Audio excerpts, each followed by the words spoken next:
there's a lot of interest in the community, and there's a lot of positive energy going on. And I say that there's a wave of volunteerism that I've never seen to do things that need to be done. I think people see things that need to be done, and they're willing to roll up their sleeves to be able to get it done. You don't have to look any farther than the power washing and the painting of the ballparks and the new dugouts that are going in, and the four prime community members who coughed up $40,000 of their hard-earned money to buy a new scoreboard for Statewide Field. It's just unheard of, and at the same time we're just garnering things. I'm always saying that we've been in a window for 20 years as a school district where I don't think we did a good job of embracing the community to be our partner, because it is a partnership, and it's not just the schools, but everything falls back on the school district when you talk about athletics, and that's a hot button for me if you didn't know it. But it's all they're all owned by the same group of people. That's the taxpayers of Wasco County. That's the school district. That's the Port of the Dalles. That's the City of the Dalles. That's Wasco County. That's the Parks and Rec District. And we have operated for a number of years with all these silos and sometimes independent of each other. And I think it's going to take a combined effort down the road to get us to be, and we're working at being tired of being the Dalles, to take it to the next step. Okay, now I've said my 2 bits worth, and I got a lot more to say this morning. Bond request, a lot of questions about what's going on. Jose, I want to start with you first of all, and no disrespect intended at all here this morning, but I had an email having to do with your job as being a contractor for the company you work, and how does that fit in to your role on the school district? Okay. And I'm not picking on you. I'm just asking. No, it's a good question. It's a great question. It's Absolutely. A question that came to me this morning, and it wanted to know if it was a conflict of interest, or was your company bidding on this, or how does that all shake out? I think it's a fair question. It's a good question. While inherently it augments the district's kind of skill and experience in going through this process, it does, as we move forward into the future, prevent challenges personally for me, right? Right. So if we were to go and solicit, say, bid proposals for companies that provide the services that my employer does, right, I would have to fully recuse myself. Right. I'm not going to put myself in that type of position, and I don't think it's fair to the community. Right. Now, that's just my own, right, personal thing that I'll end up having to do. That's the right answer. Yeah. And at this point, I look at your ability to look at this bond issue as a positive as opposed to being a negative. Yeah, I think it's been helpful. It's another set of eyes that knows the district more intimately than, say, a consultant that comes from the outside and tries to learn it. I've been alongside not only the hiring of Dr. Bernal to my side here, but gotten to know the other administrators, so I have that more intimate knowledge that you wouldn't get from any consultant that you would hire. And to me, I honestly look at it as a positive problem that I'm going to personally have, because that means we passed the bond, and I'll have to recuse myself during those conversations and processes. Okay. At this point, there's no conflict. At this point, no. And I want to make that really clear, although some people may think there's a conflict, but until the conflict arrives, but I think it's okay in advance to talk about that.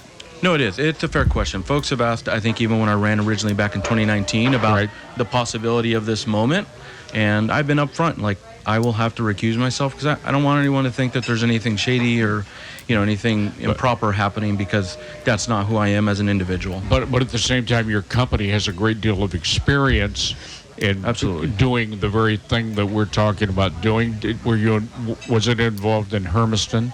Currently involved in Hermiston, and then prior to that, I was alongside Hood River County with their bond program that they passed in 2016. Okay. Fair enough. So Got that out of the way for those people that wanted to know that answer. That is the answer. At this point, there's no conflict. And if it does become a conflict, it'll be set aside and moved on. A lot of people are a little bit concerned, trying to sort out what we're trying to do. It's a big request. It's a $140 million request. And we haven't built a building, aside from the middle school, one building in 50 years that I've been here.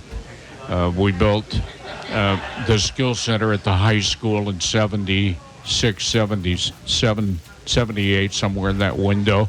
And then we built the Dallas Middle School, and we built it before the two districts came together. And at that point, it was undersized from what we needed, and then we had to put annex buildings there, and all of that.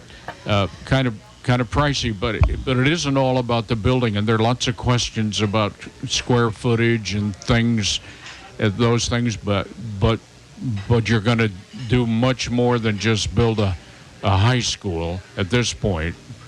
And that's correct. How would you address that? And I'm kind of focusing on there has been some confusion on the square footage. In part, that is folks are going through our meeting presentations that we had with the community advisory group. And so if you follow the life cycle of that, you are going to see different square footages, even different pricing options, different tax rates. But all that kind of culminated in what ended up being the final recommendation that went in front of the board. Right. So that's where you get the differing square footages. But what the 140 represents is a facility that's going to be 167,000 square feet and all the associated things that you need for that, right? So all the frontage needs to be improved. We'll have parking lots to be able to actually have our students park on campus. And additionally, here, let me get to the breakdown. Because 140 isn't all for just the building alone. It is, because you're going to knock we're talking campus building will be knocked down, and we're going to get a fresh look about what we need to do and utilize the property as best we can. Mm-hmm. Yep. And that's going to, I don't know how much it's going to include some upgrades to athletic fields, increased capacity, and by increased capacity, meaning we're looking to build a school in square footage to potentially house 950 students. Currently, the Dallas High School has approximately 856 students right now. Innovations Academy has about 100 plus students in person. So we need to make sure that we've got capacity to grow. And in addition, that we expanded capacity for our CTE pathway programming, which we currently house both at the Dallas High School, but also up at the college. So it'd be consolidating into this one campus. Is that big enough? Because I asked that question because we look at the middle school. You know, we put the district together, maybe we need more than that. I mean, I don't know whether that was a point of discussion. Can you clarify real quick? Yeah, more capacity to house more kids down the road. In other words, are we going to avoid having to put annexes out down the road in 10 years or 5 years? I think that's a good question. Yeah, and that's what we're planning around the 950, as opposed to, there was an option, if you go through all those meeting minutes, there was an option to just build a facility for 850, but we felt that would kind of undersell us and not allow us to have that capacity for enrollment to increase. But at the 950, that gives us enough square footage in that facility to account for any kind of increase. Part of the process that we had to do as well to be eligible for the matching grant from the state also had us do a look at population studies. And so the most recent one is obviously prior to this most recent census, so it's a little outdated and it's set to be updated here soon with the 2020 census data. But what we saw from that is very minimal increase, almost flat. But when we compared actuals to that last study that's available, we're actually less than that. So we feel fairly comfortable that the 950 would be adequate and sufficient to capture any kind of enrollment increase that we would see in the future. Okay. So when you spend that cost per square foot, it isn't just for a school, because when you divide the levy into the square footage, you get an outrageous square foot number. Absolutely. And that's what turns the apple cart upside down. Yep. When you look about, I don't know, how much do you think it'll cost to take the campus, the Watonka building and everything that's there down? Has there been any idea about what that might cost, Jose? There is, and we have the breakdowns. And the one thing before I get to just kind of the breakdowns, because there's more than just the new facility. There's improvements to things like Sid White that are on the campus. But one thing that's important to know, there's two costs that are that go into a construction project. That's what we call a hard cost and a soft cost. Your soft costs are things like paying the architect, the engineers to actually put pencil to paper and design it, right? There's things like permitting fees we have to pay to the local jurisdiction, city and whatnot, all the inspections associated with that. We also got to furnish the facility. We can't have a wood shop without a bandsaw and some other equipment in there, or we can't have a school that's ready to go for students without table and chairs, right? So those are all our soft costs that are rolled in. And you're gonna feed kids too. Yep. So you gotta have a kitchen. You gotta have an auditorium. Yep. And so then on the flip side, the hard cost side of things is the physical things, right? The concrete that goes in your foundation, the steel for the building, the drywall on the walls, all the way down to the paint that goes on the building. And so the full 140 value is all in what we need as a district to be able to have kids walking through those doors to a complete facility, okay? So now the breakdown of that, though, the school alone, right now, kind of our baseline is $120 million, and that includes both hard and soft. The recommendation from the Community Advisory Committee wanted to make sure that we had, we refer to it as CTE, so Career and Technical Education, but what that really means, all the workforce-ready programs that we have in the high school as they exist right now, right? So many folks don't know that we have an actual automotive program with hydraulic lifts in there for the kids to work with their hands on actual vehicles. We have a culinary program that gets kids into, the food industry. We have, obviously, the wood shops and the metal shops for folks that want to go into construction. So all those programs was kind of an emphasis. So another 8.9 would go to make sure that we have adequate spaces. When you talk to Kurt Evans, our principal out there, one of the things that is very popular are those exact courses. Kids are really interested in wanting to work hands-on, be it culinary, be it construction. They want to be in those classes.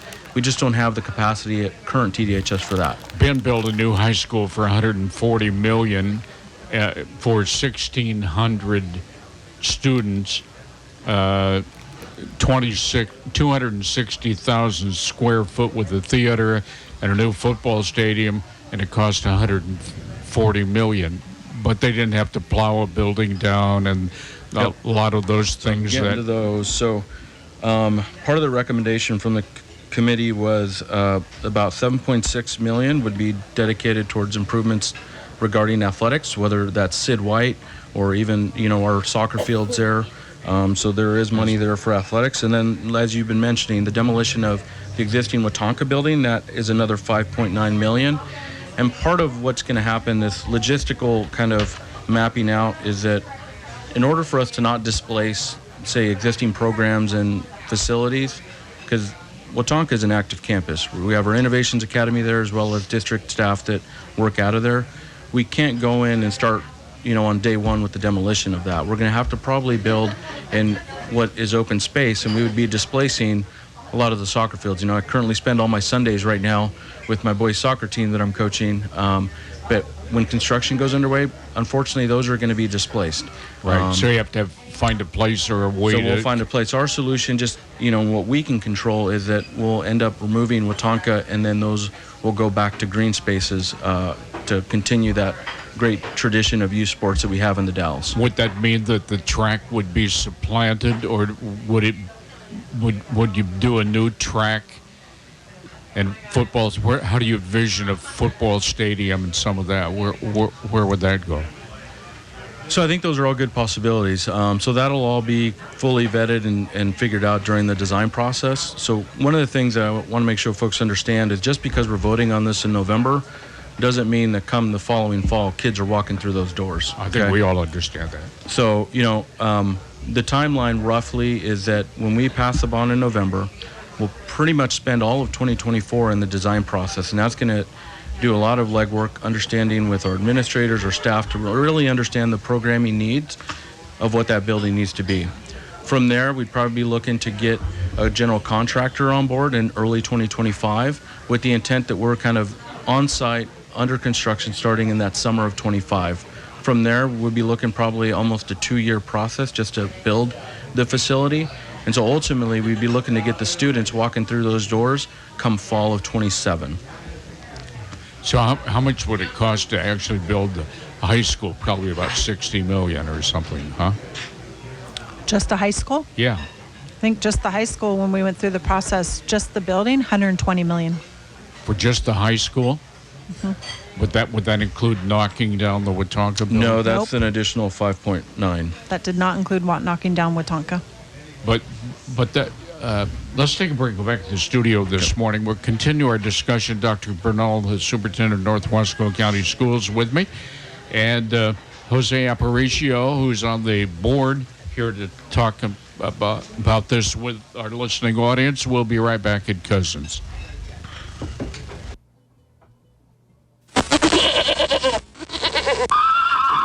It's time to put on the feed bag, and your cousins are waiting for you. There's good food and lots of it at Cousins in the Dalles. You're always welcome at Cousins. Something good is cooking at Cousins Restaurant in the Dalles. Rob Garrett is the director of the Mid-Columbia Senior Center. To celebrate National Senior Center Month, we're hosting a block party at the Mid-Columbia Senior Center. That's from 3 p.m. to 6 p.m. on Saturday the 23rd. Food, music, door prizes. I want to thank the community for everything they've done for the center the last 40 years. We have a shred event in the morning from 10 a.m. to 2 p.m. This is our annual shred event fundraiser. It's $6 per legal size box. Saturday, September 23rd at the Mid-Columbia Senior Center. Scammers often try to dupe veterans to steal the VA benefits they've earned. Scammers may try to obtain sensitive information or collect payments over the phone, offer to move assets in order to qualify for pension, insist benefits may be sent directly to a friend or caregiver, or promise to manage benefits or file a claim for you. VA will never charge you for processing a claim, and only VA can determine eligibility. To report suspicious activity, visit va.gov/OIG/hotline. Dalles Lions Mike Kilkenny, site chairman for the Dalles Lions, talks about locations in town. We have numerous locations around town where people can drop off their used eyeglasses, their eyeglass cases, cell phones, hearing aids, those things we recycle. There's quite a few around town, starting at Platinum Mortgage, Cascade Eye, Mid-Columbia Vision, the Dalles Chamber, Eagles Lodge, Mid-Columbia Senior Center, Evangelical Church, First Interstate Bank, Anderson's Tribute Center, KODL Radio, Man Mortgage, Spencer Libby and Pal, and Spookies. We use these for going to third world countries. The glasses are processed by the inmates at the Coffee Creek Correctional Institute. To arrange for a pickup, give me a call at 541-980-1030 or email me at mkilkenny@gorge.net. And the Dalles Lions thanks the community for all their support. Our community of the Dalles without the Dalles Lions Club? Unimaginable. We return to this morning's KODL Coffee Break Talk Show, and here's Al Wynn. So we're back. This morning we were talking about Bend, but they built a new high school much larger than what we're trying to do for like $140 million. But what's the issue with the cost difference? Did COVID enter into that, where construction people were looking for work? How did that pencil out? Yeah, there's a lot of things that factored in. So just over the life of the projects that I've been involved with in Hermiston, we've seen an increase in cost just from a variety of things. There isn't one singular thing.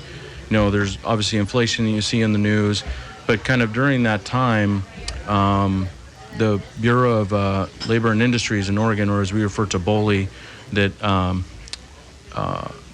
puts together all the prevailing wage rates that tax dollars have to abide by. So in other words, any bond monies, Those have been increasing as well. Material prices have been increasing. And then there's the labor challenge. We see it in every, industry. Education, you can't get enough teachers. You see it in the service industry. Construction's no different. There's a shortage of skilled labor across every industry, be it an electrician or a plumber. And we see prices for material go out of sight. Yep. They fluctuate, as well as the price of oil. And a lot of folks don't realize things like irrigation piping or, plastics and stuff that take that are subject to a lot of those increases as well when you see the barrel price go up for oil. Well, with the last time the levy went on, I'm trying to remember what the number was, but it was pretty much a blank check. So the full value was $235 in 2018. Is that it? $235? Yep. And it was meant to address basically everything across the district. Yeah. And we haven't even begun to address the elementary schools. Mm-hmm. No, and part of that is, I think with the new leadership that we have from the board level, our superintendent and administrators across the board, we've got a new focus on how to address that. And that focus is to be more transparent, firstly, but secondly, making use of the funds that we're receiving from the Google properties.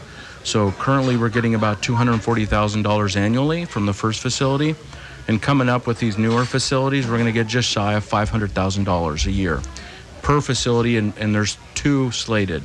So those monies, we actually, Going to be about $1 million. Yeah, just a little over 1.2. Mm-hmm. Right. So that is part of the reason that we're able to only put a singular facility on this bond. We've got a plan in place. We've even adjusted our budget. So when you see our line items, before we didn't have Fund 401, which is our capital projects fund. We created that and voted that in as a board. So now that has to be broken out, and we have things like those funds. We do get a little minimal amount from things like construction excise tax, and then we're also actively trying to sell properties that no longer have a purpose for us. Just a few months ago, we had a residential property that used to be for our Construction high school CT. building program. Right. We sold that off. It was off of Heritage Loop. Those proceeds went back into the high school program because it just kind of made sense. But the other property that the board had already surplus prior to my arrival was 2/3 of the acreage that we have over at Columbia View Heights. So that's been surplus. Right now, we are getting all of that recorded properly with the county, just to divide up the acreage that we're going to keep as a school district and the acreage that's going to go on the market. And we've already been working with a local realtor to do that once everything is recorded at the county level, and we have it replatted. So you're talking about the Columbia View Heights. Columbia View Heights. Yeah. Yes, and sir. you're going to maintain a piece of that, right? Yep. We are. Yeah. Well, we've heard that a long time. So is it actively? This is in process. Yeah, there's It's an in engineering process. firm that's doing the surveying work, getting the actual description of the properties done so we can get it recorded with the county. And then ultimately, we've already been working with a realtor that helped us not only with the residential property, but ultimately help us with Columbia View. And then the other property that we've identified as an opportunity to surplus, part of this bond also allows us to repurpose the existing high school. Part of that repurposing is that we're going to move Dr. Bernal and the rest of the district staff into the existing high school, and that'll allow us to sell the property where the current district facility... The White House. The White House, yes, sir. Right. And so it's not surplus yet, so that'll be an action that the board will end up taking, and then that'll be another property that we can sell off. Now, as we sell off those properties, as I mentioned, that new fund that you now see in our budget, that's where we're going to put those proceeds in, so we continue to kind of build a fund that we can address a variety of things across the other facilities at the elementary level and middle school. Someone did just text me, wanted to know how to build the high school. They were a little stunned at the $120 million for the building. Is that a real number? That's a real number. Real number with hard and soft costs. Hard and soft costs. So that's the all-in that we need. Just So- for the building. That includes the building and everything that goes in the building. Correct. Yes. That would include like the finishing the parking and all. Paving the parking lot, lot. striping Yes. the parking, all the signs that need to Yes. go, the sidewalks around Hostetler, 10th, and Chenoweth, all in to have a brand new facility. It would not there. include demolition of Watonka. It would not include any upgrades to our athletic facilities. But that would come out on the additional beyond that number to get to the there. additional so- 20 million. Right, the additional 20 million. Yeah, so the breakdown is the 120, just kind of the baseline. We have another 8.9 to increase the CTE, or the kind of workforce ready programs. 7.6 Million? towards Yes. million. Yep. 7.6 towards athletic improvements like Sid White and whatnot, and then the demo of Watonka is 5.9 million. There's also a need to, as we mentioned, repurposing the high school. There's some improvements that we need there. Things like ADA that we're estimating at about 2.4 million, or excuse me, 2 million. Things regarding the envelope like windows and roof, another 2.4 million, and then just electrical upgrades at the existing high school is about $1 million. So when you total all those up, if you're keeping track at home, it's actually 147.6 million. Okay. Now we're only asking for 140. But you got $4 million from the state. We do. You beat me to it. Yes, sir. So we get up to 144 million because now this time around, which we were not eligible in 2018, we have completed all the requisite documentation with the state to receive 4 million when we pass the bond in November. So there still leaves about a 3.6 million delta, which would be, the improvements that we need to repurpose existing TDHS. And our strategy there is that we're not going to ask the community for that. We feel that between the Google money that we're receiving and the properties that we're going to sell off, that we'll be able to do those ourselves without putting the burden on the taxpayer. Okay. And so that's how we're able, everything identified, the total's at 147.6. We've identified how we're going to fund all of those elements of this. So what would the rest of the high school be used for? So that's, do you want to answer? Yeah. So we're looking to create really like a educational community hub. We would move the existing district office over there. We plan to partner with any of our educational partners and community partnerships in the community to have space in that building. Really, we envision if you're a parent or a family with children anywhere from ages 0 to 18, that this is like a one-stop place where you can come and get all the services you need for your children. Instead of having to go to several different places across the community, you could actually come to one place. Will we still use Kurt's gym to play our high school? 100%. We completed the seismic retrofit of that, which was all done through grant dollars. We applied for the seismic rehabilitation grant. That work is complete. One of the requirements of those grants is that you continue to use the facility that was retrofitted for 10 years. So at minimum, we have to continue to use Kurt's gym for 10 years. That's just a big question of the community about what we're going to do with it, and you sort of have that laid out to some degree. That could be other community partners, could be other educational programs. Yeah, there's a lot of Yes. complementary ESD. and those- ESD, preschools, our student, like the Next Door, Center for Living, all the different partners that we work with could actually use space in that building, and we could partner so that really families, in order to fully wrap around our families, this is a place where they could come, where we have multiple services available. Wow. Somebody is saying compared to the Bend school, you're saying the cost it is up over 25%. But when did they build prices have gone up? Prices have gone up, and I think Caldera opened its doors. I think they're now in their second or third school year. Yeah, you and I were having a discussion about how many high schools Bend has. They got Bend, Mountain View, Summit, and Caldera. So they got 4. You thought they had 5. Yeah, for some reason I thought they had 5. I remember when they had 1. I know. I don't remember when crazy Bend to was think. 10,500 people and they got 100,000 now. I know. They've grown. They have. So tell me about how what the polling says about all this. You've spent some money, besides a lot of money, to do the polling. What do you think? How much? It was built into the cost that we had already prepared for with the firm, the PR firm that we're working with. They conducted 2 rounds of polling. The initial polling polled on 4 different packages ranging from 120 million to 180 million. That initial round of polling indicated that there really was not much appetite for anything over 140 million. And at that time, that in that initial round of polling, the 140 million was looking at $3.12 per assessed value, not the $2.73. So there really was not much appetite for anything over 140 million. So those polling results were brought back to the Community Advisory Committee, shared with them, and as we continued to navigate those meetings and work through the process of doing the build-a-bond exercise, the committee really felt strongly, though, that to just do 120 million, just the building, and no improvements to like athletic facilities or anything was just not going to be sellable. Because athletics and like our CTE programming is very popular in this community, and people want that. So they felt strongly about the 140 million.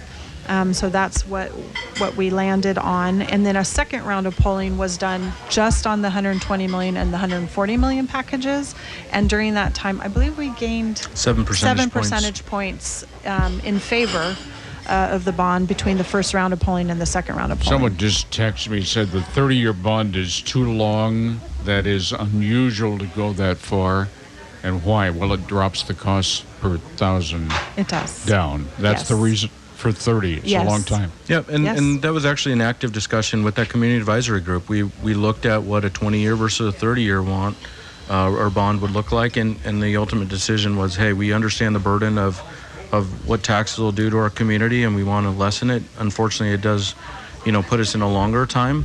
But I want to expand on the tax rate. It's very important what Dr. Bernal said, is that during that whole community advisory conversation, the initial rate for this amount was $3.12, but it's now estimated at $2.73. And the reason for that is that when we were doing a lot of that work was prior to this first Google facility coming on the tax rolls. So with that facility coming on board, it increased the overall assessed value of our local community. And so when we saw that, we had the firm that we were working with basically crunch the numbers again and be like, what is now a more realistic estimate, now seeing the first facility? And that's why we're able to put the estimate out of 273 now. Now, over the life of the 30 years, a few more things are going to happen that'll be in favor of our taxpayers, so, ourselves and our neighbors. So we have 3 bonds that are actually going to be expiring, not school district bonds, but 3 for others. So currently, North Wasco County Parks and Rec, Mid-Columbia Fire and Rescue, and CGC, all 3 of those entities, if you look at your tax statement, they have bonds that will be expiring during the life of our 30 years. That's assuming they don't come looking for more money. Valid point.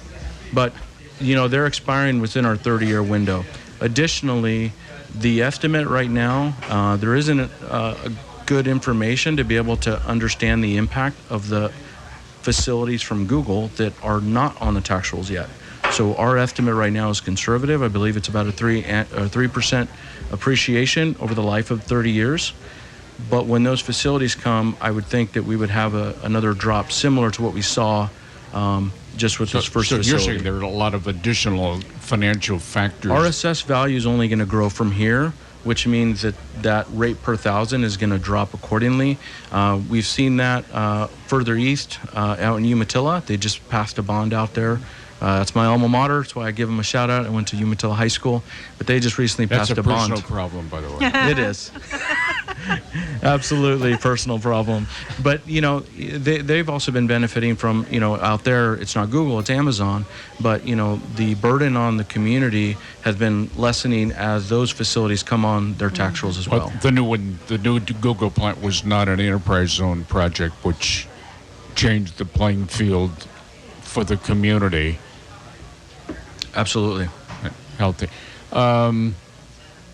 Seeing a lot of material. You got a button on. I'm seeing signs around town. The school district's not doing this. You have a committee, because Yes, sir. the line is very narrow about what you can say. You can say what you said this morning, but you can't say vote yes on it. As a district employee, I cannot. I am very limited. I can only give out factual information about the bond and answer questions factually about the current state of our facilities. We are preparing, the district, however, will be sending out materials. They have to be vetted through the state and approved by the state. So our current materials that we will be sending out, there will be 3 different mailers that will be going out to families coming up soon. But those do have to be vetted through the state, approved by the state, and so they're going through that vetting process right now, and then that materials will be coming out. The pack, however, I will hand off to Jose, and he can talk about the pack. Yeah, so what you're referring to, and kind of the button that I'm wearing on my shirt, all the yellow signage and whatnot, is compliments of the pack. So one of the awesome things is, because we involve the community during the pre-bond process, a number of those folks wanted to continue the work forward. And so they continued on with the Political Action Committee, the PAC. And so they've been doing a lot of the legwork, securing donations and whatnot to be able to get things like yard signs, the banners you've been seeing, the billboards. There's a group of them. I just met them at the farmers market this past weekend. They're starting to go canvas and putting door hangers on folks' doors to get the information out. So it's a very active group, and they've been doing a lot of work just to promote the bond. And this is above and beyond just, like Dr. Bernal said, what this information the district, these are supporters that see the real value in investing in the kids of this community. And then one of the questions is, though the bond passes, that money doesn't go to the school district because the state holds that and controls that?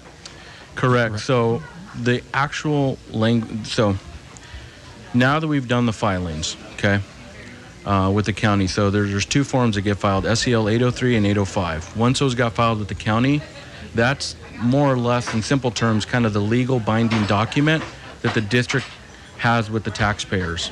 So the monies can only be used what's in that actual summary.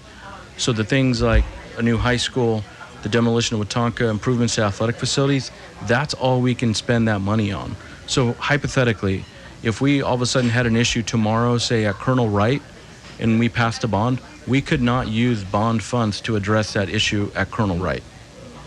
It can only be used on what we asked for from the community. And there's some information circulating that you're going to do this or going to do that, but it's clearly defined exactly what you can do. Yep. Yes. And as the construction goes on, it's released in segments.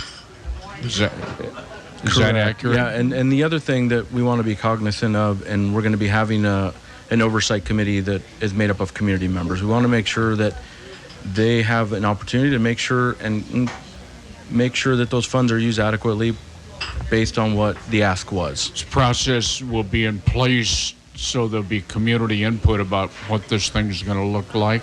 That's been one of the things, is show me a model of what you want me to approve, and we haven't done that. Well, because we can't tie ourselves specifically to what it's going to look like, because all of that will play out when the bond passes in the design phase. But when we get to the design phase, we certainly will want community input and involvement in that process. However, if you go to our website, there are some conceptual renderings of what it might look like, but they are conceptual renderings only. They are not what is firm or what is planned. And also, I just want to point out that our website has a wealth of information about the bond, factual information that we're allowed to put out. All right, very good. We're out of time. Appreciate you both being here. A lot of questions. I think we've answered some of them this morning, and we'll talk about this in future programs down the road. 21st day of September, a coffee break this morning. Jose Aparicio, board member, Dr. Carolyn Bernal, Superintendent of North Watsco County Schools, my guest this morning. I'm Al Wynn, show 11,287.